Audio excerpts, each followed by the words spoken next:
மனிதகுல வரலாறு. மேலே குறிப்பிட்டது போல் 400 கோடி ஆண்டுகளுக்கு பிறகு இந்த பூமியில் இயற்கையின் மாற்றங்களால் பல காலங்கள் கழித்து காலப்போக்கில் பல மலைகள் தோன்றி மழை பெய்து அருவிகள் ஓடி பயிரினங்களும் பிறகு உயிரினங்களும் தோன்றின. இம்மண்ணுலகில் உள்ள பொருள் அணுக்கள், அருள் அணுக்கள், உயிரணுக்கள் மற்றும் மெய் அணுக்களின் சேர்க்கையால் ஓரறிவு உயிர்களிலிருந்து 6 அறிவுடைய மண்ணின் தலைவன் மண் ஈசன் மணீசர்கள் தோன்றினார்கள்.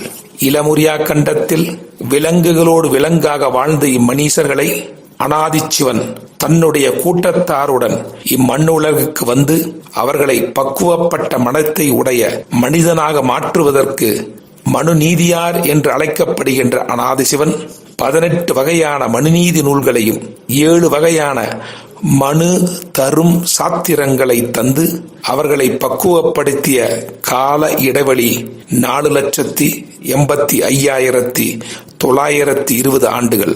இதுவே அனாதி காலம் என்று கூறப்படும். 800 வகை பிரிவினராக பரவியிருந்த இந்த அனாதிகால மனிதர்கள் எப்போதும் விலங்குகளோடு விலங்குகள் போல் போரிட்டுக் கொண்டிருந்தனர். அவர்களை அருளுலக வாழ்விற்குரிய மனிதராக மாற்ற முடியவில்லை.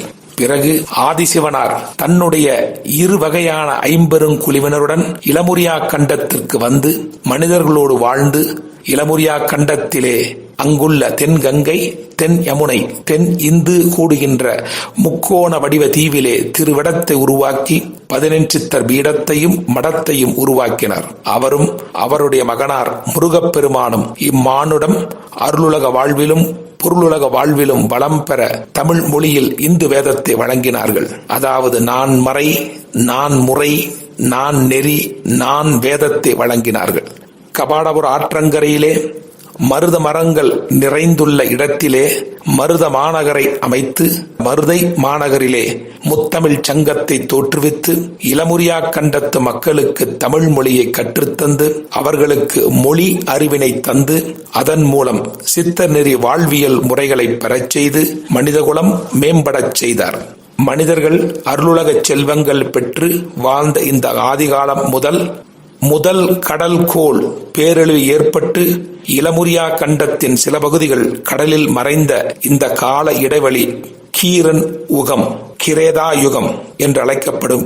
இந்த கீரன் யுகம் 17,28,080 ஆண்டுகளாகும்.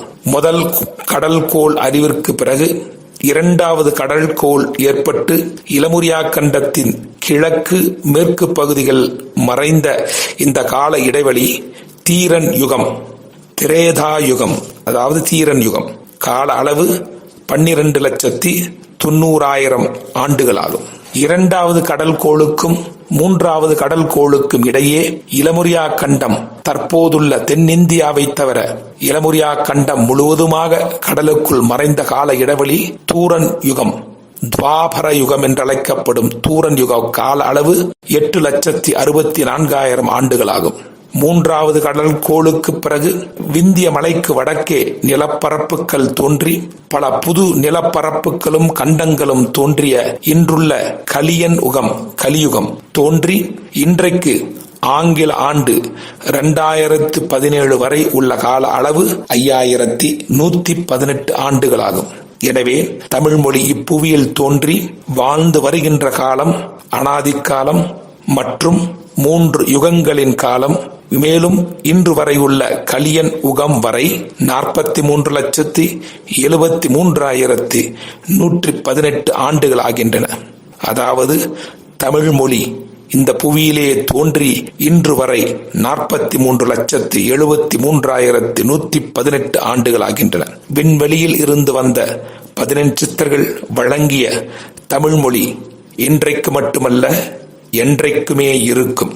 இயற்கையின் சீற்றத்தாலும் மற்ற மொழியினராலும் அரசாலும் அழியா புகழ் பெற்றிருக்கும் இந்த அருளூறு அமுத தெய்வீக செந்தமிழ் மொழியினை 2000 வருடம் மட்டுமே பழமையுடைய செம்மொழி என்று நினைக்கும் தமிழர்களே, இனியாவது நமது தமிழ் மொழியின் தொன்மையை, மேன்மையை, நுட்பத்தை, ஒட்பத்தை, தமிழ் மொழியின் தோற்றத்தை தெரிந்து புரிந்து உணர்ந்து நம்பி ஏற்றுச் செயல்படுவோம். மறுபடியும் முத்தமிழ் சங்கத்தை இக்காலத்திற்கேற்ப நாம் வாழும் பகுதியில் எங்கும் அமைப்போம். இனிவரும் நம் தலைமுறைகளுக்கு தமிழ் மொழியின் தோற்றத்தை, தமிழ் மொழி உணர்வை வளர்ப்போம், காப்போம். தமிழ் மொழி வளர்ச்சியே தமிழின வளர்ச்சி.